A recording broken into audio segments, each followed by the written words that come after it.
शुरू करती हूँ कि 2014 से मुझे गुरुजी के बारे में पता चला था थ्रू वन ऑफ द संगत फ्रेंड और एक कजन के थ्रू भी। तब मुझे ये पता था कि गुरुजी एक ऐसे इंसान हैं जिनके अंदर थोड़ी पावर्स हैं। सो यही सोचते सोचते मैंने गुरुजी के पास गुरुजी को पहचानना शुरू कर दिया कि गुरुजी नाम का कोई इंसान है इस धरती में, था मतलब तब 2014 में। फिर 2015 एंड 2016 ये 2 साल ऐसे थे जब मुझे गुरुजी के बारे में पता था और मैं गुरुजी के मंदिर में आई भी थी। गुरुजी का आश्रम, वो करवा चौथ की पूजा के लिए आई थी। करवा चौथ की पूजा के लिए बैठी, पूजा की, एक शब्द सुना, चाय प्रसाद ली और गुरुजी को बोला, गुरुजी अगर आप मुझे ट्विंस दे दोगे तो मैं आपको मानना शुरू कर दूंगी और आपके मंदिर में आना शुरू कर दूंगी। I didn't had child for longer period of time. तो 2015 चला गया, 16 चला गया, कुछ नहीं हुआ। 2017 में और भी जीवन में बहुत सारी प्रॉब्लम्स होती हैं, वो मुझे नहीं पता था, इनको पता था। इन्होंने 2017 में मुझे बुलाया वापस मंदिर में, ऐसे ही randomly. I was not feeling well, मुझे रोना था, मुझे कोई जगह चाहिए थी और मैं गुरुजी के दरबार में आके बैठ के रोई।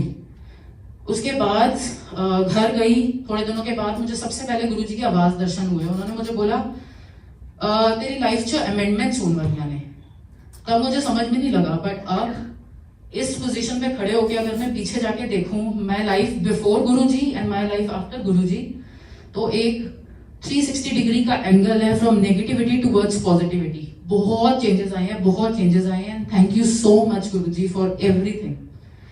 उसके बाद 2017 में आने के बाद भी ऐसा तो हुआ नहीं कि मैंने छोड़ दिया उनसे मांगना। मैंने गुरुजी को बोलना शुरू किया, गुरुजी प्लीज ट्विंस दे दो।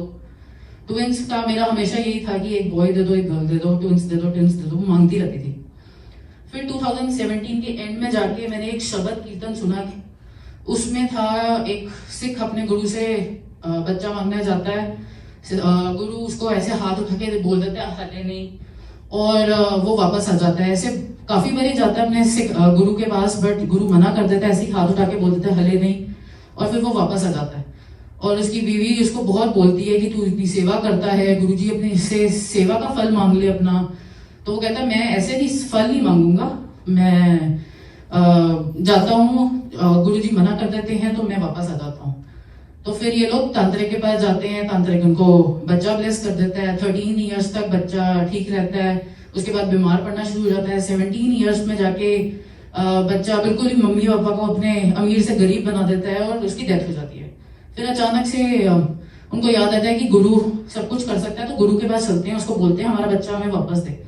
वो गुरु के पास जाते हैं, गुरु को बोलते हैं कि गुरु जी हमें बच्चा वापस दे दो। तो गुरु कहता है इसका टाइम इतना ही था, ये चला गया, बट मैं इसकी आत्मा को बुलाना चाहता हूँ ताकि वो अपने शरीर में वापस आके बताए कि ये तुम्हारे घर पे क्यों आया था और उसने तुम्हारे साथ ऐसे क्यों किया।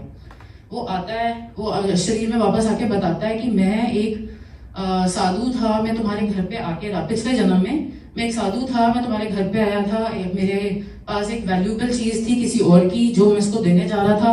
तुम्हारे घर पे रुका, खाना खाया, सोया, सुबह उठा, तुम वो वैल्यूएबल चीज मेरे बैग में नहीं थी, तुमसे पूछा, तुमने बोला हमें नहीं पता, बट चुराई तुमने थी। मैं उस बंदे के घर पे पहुंचा, उसने मुझे बहुत जलील किया। जलील करने के बाद उसने मुझे वापस भेज दिया और उस जलीलता की वजह से मैं सहन नहीं कर पाया और मेरी मौत हो गई। उस चीज का बदला लेने के लिए मैं आया था। जब मैंने ये शब्द सुना उसके बाद मैंने गुरुजी से मांगना बंद कर दिया कि जब आपने देना होगा तो दे देना, नहीं भी दोगे तो चलेगा। उसके बाद नेक्स्ट मैंने सत्संग सुना था गुरुजी के प्रोफेसर का, जिनको बेटा मिला था बट 11 साल की उम्र के बाद चला गया। उसके बाद तो बिल्कुल ही बंद हो गया, मैंने मांगना ही बंद कर दिया कि गुरुजी जब आपने देना होगा तब दे देना। फिर 2018 में ऐसा था कि मुझे बड़े सारे लोग मुझे बोलते थे, कई बार ना तब पाए तेरे को समझ नहीं लगती तेरे को क्या बोलना है, तो थोड़ा तो संभल के बोला कर। तो फिर मैं गुरुजी के पास जाती हूँ, गुरुजी आप ना मेरे दोस्त बन जाओ, आप मुझे बता दिया करो कि मुझे किस तरीके से बोलना चाहिए, कब चुप रहना है और कब बोलना है। तो एक दिन मेरे हस्बैंड के साथ मेरी आर्ग्यूमेंट हो रही थी। शुरू होने से पहले गुरुजी की फिर से आवाज दर्शन होते हैं, मुझे बोलते हैं चुप रही। वो मुझे समझ में नहीं लगा, आर्ग्यूमेंट हुई, लड़ाई हुई, मैंने रोना शुरू किया। फिर मैंने गुरुजी को बहुत सुनाया कि गुरुजी ये तो गलत बात है, आपको तो बोला था कि आप मेरे दोस्त बन जाओ, आपने मुझे बताया नहीं। थोड़े दिनों के बाद याद आया, हो गुरुजी ने तो आवाज दर्शन दे के बोला था चुप रही। फिर थोड़ा सा टाइम बीता, फिर यही सिस्टम हुआ, उन्होंने बोला दोबारा से चुप रही, हुआ नहीं, चुप नहीं रही, लड़ाई हुई, गुरुजी को बोला। फिर थर्ड टाइम क्या हुआ कि गुरुजी खुद ही आ गए अपने फिजिकल फॉर्म में। मेरे हस्बैंड किचन में खड़े थे, मैं लिविंग रूम के सोफा पे बैठी हुई थी। गुरुजी मेरे हस्बैंड के ऊपर इतने स्मॉल फॉर्म में खड़े हो गए आके, एंड ऐसे हुन बोल, मैं अच्छा सॉरी गुरुजी नहीं बोलती, ऐसे चुप करके नीचे मुंह करके उनकी बातें सुनी जाऊं। गौतम मेरे हस्बैंड का नाम है, गौतम कुछ बोल रहे थे बट मुझे समझ में नहीं लग रही थी, मेरे कानों में बात नहीं जा रही थी वो क्या बोल रहे हैं, क्योंकि मैं गुरुजी की तरफ देख रही थी। फिर गुरुजी ने मैंने आंखें बंद कर ली, क्योंकि मेरे हस्बैंड का मानना है कि अगर मैं तुमने कुछ बोल रहा हूँ तो तुम मेरी आंखों में देखो। मैं उनकी आंखों में देख नहीं सकती थी क्योंकि ऊपर गुरुजी खड़े थे। फिर मैंने अपनी आंखें बंद की और गुरुजी का मंत्र जाप जपने शुरू हो गई। मैं क्या देखती हूँ आंखें बंद में कि सामने से गुरुजी आ रहे हैं चलते हुए। उन्होंने ऑरेंज कलर का चोला पहना हुआ, ऑरेंज कुर्ता एंड ऑरेंज धोती, और सैटिन का है वो, और आके अपनी स्लीव्स फोल्ड कर रहे हैं। अब मुझे समझ में लग रही है अपनी स्लीव्स की फोल्ड कर रहे हैं, और सैटिन की कुर्ते की स्लीव्स इस तरीके से फोल्ड हो रही थी जैसे उन्होंने कॉटन का आयरन करके कुर्ता पहना हो। तो मैं वो सोची जा रही हूँ कि गुरुजी कर क्या रहे हैं। फिर मेरे हस्बैंड की तरफ देख के कहते हैं, तेनू पता नहीं तू केदारनाथ पंगा ले लेता है। और मैं जोर जोर से हंसना शुरू हो जाती हूँ, इतनी जोर जोर से हंसती हूँ कि मेरा जैसे मैं आंखें खोलती हूँ मेरे हस्बैंड मुझे देखे, तू पागल हो गई है, do you want to go to a psychiatrist. तो हंसते हंसते मैं ऊपर आ गई। हाँ, मैंने गुरुजी को ये जरूर बोला था, गुरुजी आप शाकाल जैसे लगते हो और अमिताभ बच्चन जैसी एक्टिंग कर रहे हो, कर क्या रहे, मुझे समझ नहीं लग रही आपकी। तो कहता तेनू की करना है, ये कह के चले गए। फिर रैंडमली एक और उस किस्सा हुआ कि मैं किसी गुरु संगत के घर में बैठी हुई थी, उनके घर पे सत्संग चल रहा था। उनके फ्रिज मैग्नेट लगा हुआ था गुरुजी के स्वरूप का। वो स्वरूप एक संगत आंटी के व्हाट्सएप की डिस्प्ले पिक्चर पे भी था। तो मैंने उनके बारे में सोचा, अचानक से मुझे वो आंटी याद आ गई। मैंने ऐसा सोचा ही, तो मुझे कहते हैं ओनू आई लव यू कहती। मैं कहा गुरुजी मेरे से ये काम नहीं होंगे, वो उसको आई लव यू बोलूंगी जाके तो उसने सोचना वो पागल हो गई हूँ मैं। तो कहते नहीं मेरे वालों कह दी। मैं कहा नहीं, मैं नहीं बोल सकती उनको, आप रहने दो। कहते कहना तो पहना ही है। मैं कहा अच्छा। मैं इस तरफ उस तरफ देखा, मैं कहा आई नहीं हुई है वो आंटी, कल मंदिर में बोल दूंगी। जैसे ये बोल के खत्म किया बात, वो आंटी ने एंट्री मारी। मैं कल बेटे मर गए। वो आंटी चली गई मत्था टेकने के लिए, मत्था टेक के वहां पर ही रह गई, वो वापस नहीं आई इस तरफ। मैं मन में सोच रही हूँ मैं बच गए। साथ ही गुरुजी मुझे घूर रहे हैं उस स्वरूप से। मैं कहा अच्छा ठीक है गुरुजी, ऐसे करते हैं कि अगर तो आंटी शिव आरती से पहले मेरे आसपास आके बैठ गई तो मैं बोल दूंगी, और अगर नहीं बैठी तो फिर मैं नहीं बोलूंगी। तो ये बोल के एक शब्द आ रहा था जो मुझे बहुत अच्छा लगता है। मैंने अपनी आंखें बंद कर ली, और जब आंखें खोली तो वो आंटी मेरे आगे बैठी हुई है। मैं शिट गलत वर्ड हो गया, सॉरी। मैन ये तो गड़बड़ हो गई, ये तो बोलना ही पड़ेगा। फिर मैंने उन आंटी को बता दिया। उन्होंने क्या सोचा क्या नहीं सोचा आई डोंट नो, बट गुरुजी का काम कर दिया। उसके बाद निकलने से पहले वहां पर उनको बोला, गुरुजी प्लीज ऐसी चीजें मत करवाओ, लोग पता नहीं क्या सोचेंगे कि मैं पागल हो गई हूँ, ऐसे बोल रही हूँ लोगों को आके कि गुरुजी बोल रहे हैं कि वो आपको प्यार करते हैं। तो हंसने शुरू हो गए। ये भी हो गया। फिर 2019 में उन्होंने I was going to doctors and all, I was trying for a baby. तो कर मैं 2017 से ही रही थी, बट खैर 2019 में I was trying for an IVF, और मेरा प्रोसीजर शुरू होना था इन February 2019। उससे पहले मैंने गुरुजी से बड़े सारे सवाल थे कि गुरुजी ठीक होगा कि नहीं होगा, IVF के थ्रू होना है क्या होना है, मुझे समझ में नहीं लग रही है, आई एम कंफ्यूज्ड, मुझे बताओ मुझे क्या करना है। तो अचानक से एक संगत आंटी का फोन आता है, संगत फ्रेंड का। वो मुझे कहती है कि मेरे पास तेरे लिए माला प्रसाद है, गुरुजी की माला वो है मेरे पास, तो हम नेक्स्ट जब भी मिलेंगे मैं तेरे को दूंगी। तो अचानक से वो आंसर भी आ गया साथ ही मेरे माइंड में कि अगर मुझे उस प्रोसीजर से पहले माला प्रसाद मिल जाती है तो मैं मॉम बन जाऊंगी। तो प्रोसीजर शुरू होना था फरवरी में, और फरवरी भी आ गई, मुझे समझ नहीं लग रहा था। संडे को प्रोसीजर था और थर्सडे एक बीच में दिन आता था। मैं संडे को आती हूँ, वो आंटी जिनके पास माला थी वो आती हैं थर्सडे को। मुझे समझ नहीं लग रही थी हम मिलेंगे कैसे और वो मुझे माला देंगी कैसे। बट इनके अपने ही सिस्टम है, इनको पता है उन्होंने क्या करना है। थर्सडे को एक जो थर्सडे था जब उन्होंने आना था और मैं नहीं आती थर्सडे को, क्या हुआ कि मेरे हस्बैंड का विस्कॉन्सिन में एक वेयरहाउस है, उसकी एक अचानक वो निकल आई है, इंस्पेक्शन निकल आई। उन्होंने वेडनेसडे शाम को मुझे बताया कि वो थर्सडे सुबह को विस्कॉन्सिन जा रहे हैं and he will come back on Friday night. तो उसमें साथ ही जय गुरुजी, अब तो जाने का मौका मिल जाएगा। मैं थर्सडे को आई, मैं यहाँ पर बैठने ही वाली थी तो आंटी ने मेरी झोली में माला दे दी और मैं बड़ी खुश की, अब तो मैं मॉम बनने वाली हूँ। फिर प्रोसीजर शुरू हुआ, फर्स्ट स्टेप पे ही फेल और मैं रो रही हूँ, मुझे समझ में नहीं लग रही क्या करूँ। गुरुजी ने फिर माला प्रसाद क्यों दी थी अगर प्रोसीजर फेल ही करना था तो 2019 में 21 एक व्हाट्सएप ग्रुप पे एक हुक्मनामा आता था 1 सेंटेंस का, उसके ऊपर लिखा था हिज ग्रेस, उस डेट लिखी होती थी और 1 सेंटेंस का हुक्मनामा होता था। उसको मैं बहुत मानती थी और बहुत फॉलो भी करती थी। उस व्हाट्सएप ग्रुप पे जब 21 फरवरी को 2019 को वो मैसेज आता है, हले वक्त है, और मैं रोना शुरू की, गुरुजी और कितना वक्त है और कितना टाइम लगेगा। उस वक्त पे मैं बड़े मंदिर के बारे में बहुत सुनती थी कि लोग बड़े मंदिर जाते हैं, सत्संग सुनते हैं, लंगर प्रसाद खाते हैं, और मेरा ये था कि मेरे इन-लॉज बिल्कुल नहीं मानते। मेरे इन-लॉज दिल्ली से हैं और मैं अमृतसर से हूँ, तो मुझे ये था कि मेरे इन-लॉज बिल्कुल नहीं मानते हैं, ना मेरे हस्बैंड मानते हैं, ना मेरे इन-लॉज मानते हैं, मुझे जाने कैसे देंगे। थर्सडेज टू संडेज शाम को होता है तो मैं जाऊंगी कैसे छतरपुर, यही सोच के टाइम निकल गया। फिर 2019 में ही नवंबर के आसपास I was planning to go to India, क्योंकि मेरे मॉम डैड की 40th मैरिज एनिवर्सरी थी और मैं उनको सरप्राइज देना चाहती थी। खैर मैं गई इंडिया, मैंने उनको सरप्राइज भी दिया, वो याद दिल में बसी हुई है, उसका भी आगे एक सत्संग है वो बताती हूँ। वो दिल में याद बसी हुई है कि मैंने उनको जाके सरप्राइज दिया और वो किस तरीके से मेरे साथ खुशी खुशी मिले मेरे पेरेंट्स। मैं 2 साल की बाहर जा रही थी क्योंकि इस प्रोसीजर की वजह से मैं रुकी हुई थी, मैं जा नहीं पा रही थी।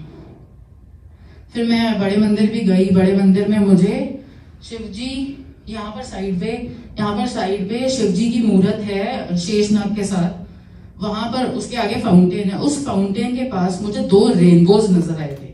उस वक्त भी मुझे समझ में लगा उस 2 रेनबो का क्या मतलब है, बट अब समझ में लगती है वो बात, उसका भी आने वाला सत्संग। फिर मैं वापस आ गई 2020 में, मार्च में I got to know that I am pregnant. और मार्च में फिर थोड़े दिनों के बाद मुझे पता चला कि आई एम प्रेग्नेंट विद ट्विंस। फिर और थोड़े दिनों के बाद, थोड़े टाइम के बाद पता चलता है that I am having a boy and a girl.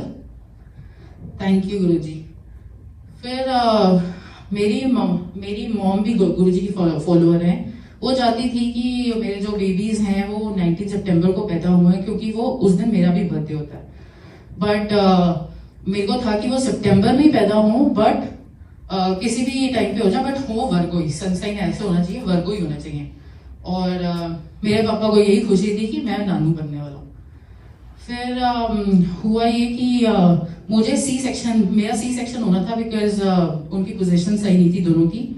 तो मुझे डेट मिली थी 30 सितंबर की, बट हुआ ये कि 18 सितंबर को मैं अपनी डॉक्टर के पास जाती हूँ अल्ट्रासाउंड करवाने के लिए। वो मुझे कहती है कि तुम्हारी बॉडी से लिक्विड जो है वो लीक हो रहा है, you have to go to hospital now, hospital में एडमिट हो जाओ। मैं 11:30 AM सेंट पीटर्स हॉस्पिटल में एडमिट होती हूँ और मेरी डिलीवरी होती है रात के 9 और 9:30 के बीच में। उस टाइम पे इंडिया में बज गए हुए थे, इंडिया में हो चुका होगा 19 सितंबर। गुरुजी ने इस चीज का ख्याल रखा कि मेरी मम्मी की भी विश पूरी हो जाए। इंडिया के हिसाब से वो 19 सितंबर के हैं, यूएसए के हिसाब से वो 18 सितंबर के हैं। सो अब वो 7 मंथ्स के भी हो गए, 7 मंथ्स उनको चालू हो गया हुआ है। I got boy and a girl, twins हुए गुरुजी की वजह से। विश्वास रखने वाली बात है, विश्वास रखो सब कुछ मिलता है। फिर थोड़े दिनों के बाद कोविड का इतना ज्यादा वो था कि थोड़े टाइम के बाद मेरे डैड वाज गेटिंग इल। उनको कोल्ड एंड कफ होता था for every like 6 to 7 years से चल रहा था। कोल्ड कफ होता था सीजनल चेंज की वजह से, और फिर वो ठीक हो जाता है 6 to 7 डेज के बाद। बट ऐसे क्या हुआ कि 27 नवंबर को he was admitted in hospital. Hospital में जाने से पहले कोविड टेस्ट करवाया, इट वॉज पॉजिटिव। बाद में पता चला कि उनको निमोनिया भी है, तो he was admitted in the hospital. एक दिन 28 नवंबर को he was perfectly fine. Doctor ने बोला सब कुछ ठीक है, बट कोविड की वजह से हमें 14 डेज रखने ही पड़ेंगे हॉस्पिटल में, उसके बाद हम इनको डिस्चार्ज कर देंगे। बट 29 सुबह को we got a call that we have lost him. मेरे डैड की डेथ हो गई। तो मुझे उस वक्त 27 को जब पापा हॉस्पिटल में गए थे, तब से लेकर जब तक उनका डेथ की न्यूज आई, तब तक मुझे गुरुजी के ऊपर पूरा विश्वास था कि कुछ भी हो जाए, मेरे पास गुरुजी है, मेरे डैड को कुछ नहीं हो सकता, मेरे डैड वापस आते हैं। डॉक्टर ने भी 28 को जब 24 आवर्स के लिए उनको ऑब्जर्वेशन में रखा था, उसके बाद बोल दिया था ही इज रिकवरिंग, वो आ जाएंगे जल्दी वापस। बट उस वक्त हॉस्पिटल में क्या हुआ क्या नहीं हुआ, आई डिडंट न्यू एनीथिंग। किसी को जाने नहीं दिया जा रहा था। मेरा भाई, मेरी मम्मा, सब कुछ सारे बैठे हुए थे। किसी को कुछ पता नहीं चला कि हुआ क्या। तो वो सारे क्वेश्चंस ना मेरे दिमाग में घूम रहे थे कि गुरुजी आंसर तो देना ही पड़ेगा आपको, ऐसे मतलब रिक्वेस्ट करके कि प्लीज आंसर दे दो, आपको ज्यादा पता है कि क्या हुआ क्या नहीं हुआ। तो धीरे धीरे ऐसे चीजें खुलती गई कि इट वॉज डेथ सर्टिफिकेट पे ये है कि it was Covid, but it was not Covid, it was cardiac arrest. Cardiac arrest की वजह से वी लॉस्ट माय डैड। फिर जब गुरुजी से क्वेश्चंस पूछे और संडे को यहाँ पर आना शुरू किया वापस, तो गुरुजी ने अपनी तरफ से मुझे आंसर्स ऐसे दिए कि मैं वहां पर पीछे बैठी हुई थी, मेरी आंखें बंद थी, गुरुजी का शब्द चल रहा था। गुरुजी ने एक फॉर्म मुझे दिखाई जो यहाँ से आई और यहाँ पर खड़ी हुई। पहले वो फॉर्म सिर्फ हेड और शोल्डर की हेडलाइन थी, आउटलाइन थी इतनी, हेड की और शोल्डर की, और जितने मेरे पापा की हाइट है उतनी थी, इतनी हाइट की यहाँ पर खड़ी है। और बाकी सारा जेल फॉर्म ट्रांसपेरेंट, मुझे कुछ आर पार भी नजर आ रहा है, मुझे पीछे से शिवजी भी नजर आ रहे थे, यहाँ पर खड़े थे, यहाँ पर आके बैठे हैं और मुझे ऐसे नीचे इधर उधर देख रहे हैं, बट मेरी तरफ नहीं देख रहे। मुझे समझ नहीं लगी। मैंने एक्चुअली सोचा कि गुरुजी के पास तो गद्दी है, गुरुजी यहाँ पर नीचे क्यों आके बैठे हैं। तो जैसे ही सोचा वैसे ही गुरुजी ने मेरे पापा की पिक्चर दिखाई उस चेहरे पे, मेरे पापा का फेस दिखाया उन्होंने। तो I was like oh my God पापा। तो मेरे आंखों से आंसू निकलने शुरू हुए, आवाज बंद, एकदम कुछ आवाज निकल ही नहीं रही थी। पापा बोल के एकदम चुप हो गई, कुछ नहीं बोली, कुछ नहीं किया, रो ही जा रही हूँ, समझ नहीं लग रही क्या करना है।